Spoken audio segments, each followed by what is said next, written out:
라이브 방송 시간에 한해서 여러분들의 고민을 이 전화번호로 문자로 좀 상세히 보내주시면은 채택된 답변에 대해서는 부자병법 유튜브 채널에 답변을 달아서 친절하게 올려드리고 있습니다. 안녕하세요. 리얼PS 컨설팅 김규진 이사입니다. 자, 시청자 고민 상담 시간이고요. 어떤 문자 고민 도착해 있는지 바로 한번 확인해 보도록 하겠습니다. 안녕하세요. 열심히 공부는 하고 있으나 방향을 못 잡고 있어요. 서울 중심지 재개발 가능성 있는 곳의 신축 빌라 혹은 경기권의 저렴한 아파트 중에서 실투자금 5천만 원으로 소액 투자하려면 어디가 좋을까요? 소득이 없는 성년 아들 명의로 매수하고 싶습니다. 매도 타이밍은 5, 6년 후 아들이 세대 분리하고 부모 자녀 각각 1세대 1주택 되는 시점을 생각하고 있습니다. 대표님 강의 열심히 보고 있는데 저 같은 불인이도 용기 내서 투자해 볼까 합니다 라고 문자 고민 보내주셨습니다. 네, 바로 한번 해결해 보도록 하겠습니다. 자, 지금 시청자분께서 그 자녀 명의로 이제 소액으로 투자를 하려고 하시는데 서울에 뭐 개발 가능성 있는 지역에 소형주택이 좋을지 아니면 금액에 맞춰서 뭐 수도권에서 아파트를 사는 게 맞을지 이렇게 질문 주셨는데요. 저는 개인적으로 서울 쪽으로 투자하시는 게 맞다 이렇게 먼저 결론을 드리고요. 관련해서 여러 가지 얘기 한번 나눠보도록 하겠습니다. 자, 최근에 시청자분 같은 이런 고민을 가지신 분들 굉장히 많습니다. 저한테 이런 상담 문의가 굉장히 많이 들어오고 있는데요. 자, 결국 무슨 얘기입니까? 이 자녀 명의 소액 투자에 관한 얘기입니다. 자, 자녀 명의로 소액 투자를 생각하시는 분들 최근에 굉장히 많더라라는 얘기입니다. 이 최근 부동산 시장 상황을 보면요. 아파트 가격이 뭐 떨어질 줄을 모르죠. 그죠? 최근에는 이제 전국 모든 부동산들이 들썩이고 있는 이런 상황인데요. 자, 이런 시장 상황을 지켜보고 있자면 이 답답하신 분들이 굉장히 많으실 거예요. 특히나 이제 사회에 첫 발을 내딛게 되는 사회 초년생 분들, 이런 분들 입장에서 봤을 때 과연 뭐 나도 내 집을 살 수 있을까? 이런 생각이 드실 거고요. 한숨만 나오는 이런 상황입니다. 실제로 얼마 전에 이제 뉴스에서 PIR 지수가 한번 발표가 됐죠. 자, PIR이라는 거는 이제 그 소득 대비 주택 가격 비율을 얘기를 하는 겁니다. 자, 이걸 공식으로 나타내게 되면 이제 주택 가격을 이 평균 연봉으로 나눈 값인데요. 지금 무슨 얘기입니까? 내가 연봉을 몇 년 동안 모아야 주택을 살 수 있는지를 수치화해서 보여주는 거라고 생각하시면 됩니다. 그런데 이제 서울 아파트 평균 매매 가격을 이 평균 연봉으로 나눴더니 올해 11월 기준으로 해서 수치가 26.5가 나왔더라는 거죠. 무슨 얘기입니까? 내가 월급을 한 푼도 쓰지 않고 26.5년 동안 모아야 서울에 꽤 괜찮은 아파트 한 채 살 수 있다는 얘기입니다. 뭐 거의 불가능하다는 얘기겠죠. 그죠? 물론 이 수치는 이제 대출이나 이런 것들은 고려하지 않고 그냥 수치화한 것이기 때문에 이것만 가지고 얘기할 수는 없겠습니다만 그만큼 아파트 가격이 굉장히 많이 올랐다는 얘기일 겁니다. 자, 그런데 이런 상황이 답답한 것은 사실 이 사회초년생 분들 뿐만 아니라 이렇게 젊은 자녀를 둔 부모님들 입장에서도 마찬가지거든요. 나는 뭐 열심히 이제 일을 해가지고 어떻게 우리 가족이 살 보금자리를 마련을 했다고 하지만 내 자녀는 앞으로 어떻게 집을 살 것인가 걱정이 되기는 마찬가지입니다. 그죠? 결국엔 이제 월급만 모아가지고는 뭐 이런 아파트를 살 수가 없는 것이고 이 돈이 돈을 벌게 하는 재테크, 그죠? 이 자본소득의 힘이 반드시 필요하다는 것이죠. 그죠? 그래서 이 재테크를 반드시 해야 되는데 근데 부동산 투자 같은 경우에는 사실 초기 투자금도 좀 많이 들어가고 진입 장벽이 좀 높잖아요. 그죠? 사회 초년생 입장에서 뭐 그러한 종잣돈을 모으는 것만 해도 쉬운 일이 아닙니다. 그래서 부모님들께서 만약에 거기에 조금의 어떤 증여세가 나오지 않는 범위 내에서 작은 도움을 줄 수 있다면 그렇다면 자녀분 입장에서는 큰 도움이 될 수가 있겠죠. 그래서 이게 요즘에 뭐 내 이름으로 하려고 하니까 세금 부담도 크고 복잡한 게 많더라. 그래서 자녀 이름으로 한다. 이런 개념, 단순한 개념이 아니라 사실 그 내면을 좀 들여다보면 굉장히 의미 있는 변화라는 것이죠.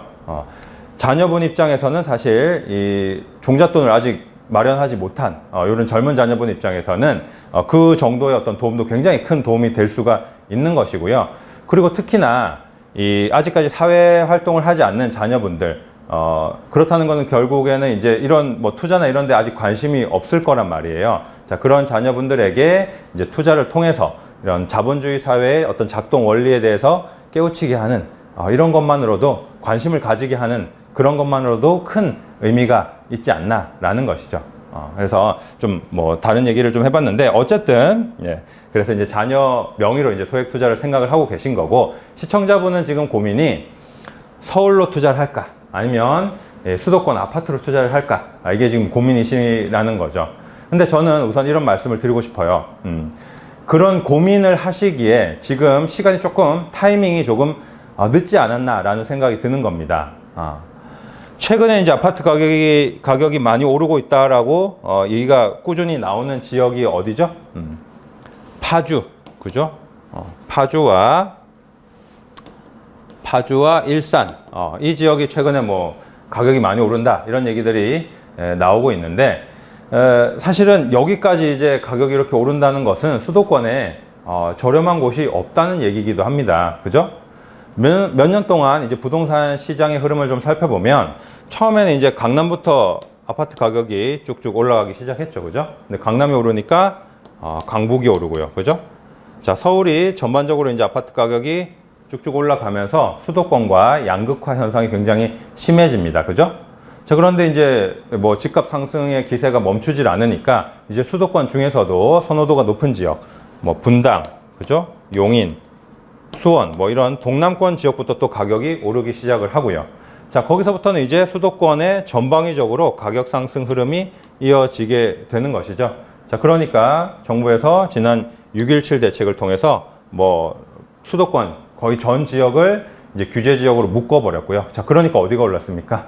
예, 그나마 이제 비규제로 묶였던 김포가 올랐고, 자, 김포까지 묶으니까 요즘에 파주, 일산까지 이제 가격이 만만치 않더라라는 얘기입니다. 결국에 이제 수도권에서 사실 입지가 어느 정도 괜찮고 선호도가 높은 지역에 단지 규모가 조금 있는 이런 아파트들은 소액으로 접근할 수 없는 이런 상황이 돼버린 겁니다.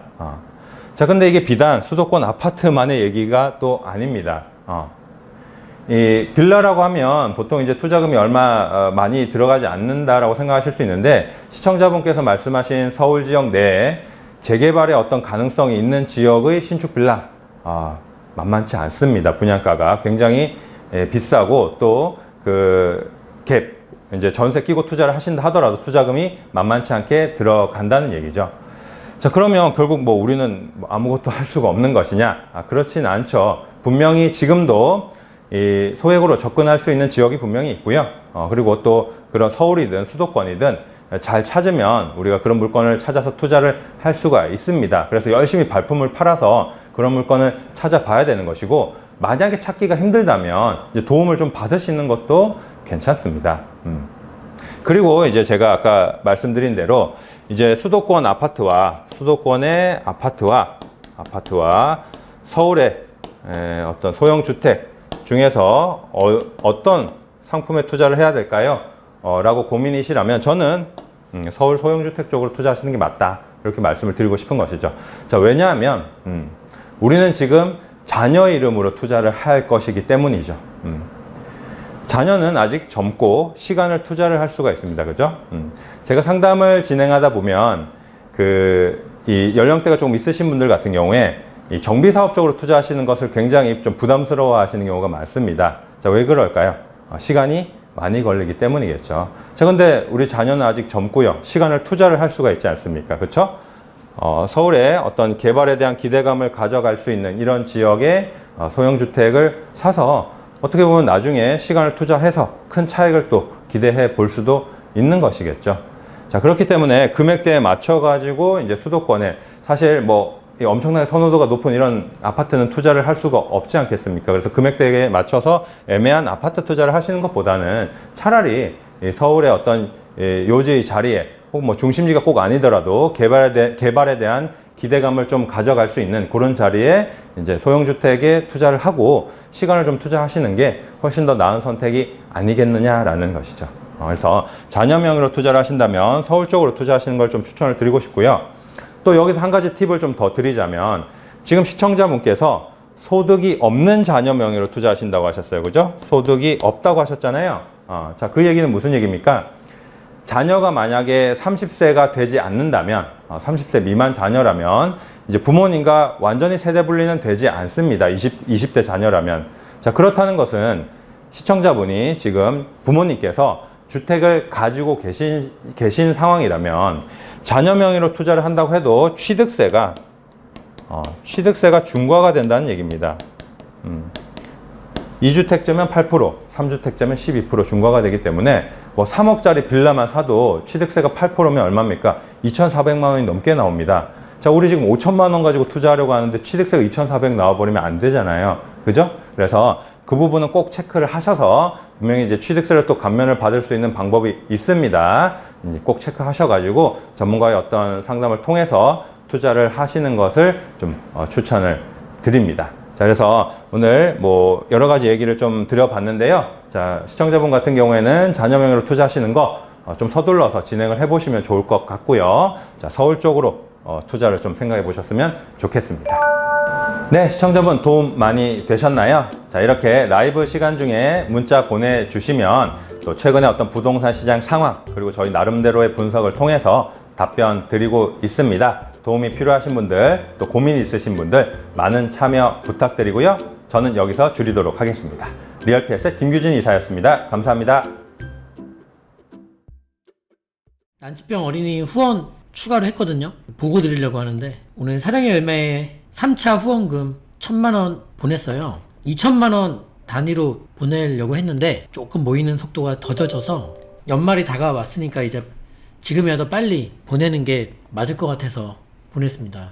또 보고 드려야죠. 많은 분들이 도와주셨는데 난치병 어린이 후원을 위해서 누나가 되었어요 도서를 기획해서 발간했습니다. 우리가 총 3,000부를 찍었고요. 현재 한 500부 정도 남아있는 것 같아요. 500부인가 600부인가. 건당 15,000원이고 좀 15,000원 이상으로 뭐 2만원 뭐 이렇게 보내주신 분들도 계신데요. 우리가 이제 2,000만 원씩 2번 4,000만 원 난치병 어린이 돕는데 썼고요. 후원을 했고 이제 오늘 3차 후원금 1,000만 원 총 5,000만 원이 되겠네요. 그러면 그거 이제 보낸 거 여러분들에게 좀 안내를 해드릴게요. 또 돈이 어떻게 쓰였는지 보고해 드려야 되니까 후원 좀 여러분 같이 해요. 여러분들을 위한 일이에요. 그래서 같이 사는 사회인데 그렇잖아요. 내가 내 거에 대한 이득을 바라는 일도 중요하죠. 하지만은 주변을 좀 돌보는 것도 필요한 겁니다. 이 후원 리스트인데요. 앞으로 이제 최근에 좀 많이 후원해 주신 분들은 이렇게 좀 명단에 올려드리게요. 최혜로님, 문대웅님, 남상봉님, 신재영님께서 10만원에서 10만원이 넘는 돈을 후원해 주셨고요. 김문성님께서 100만원을 참고로 한 권을 구입해 주셔서 권수가 많이 있고요.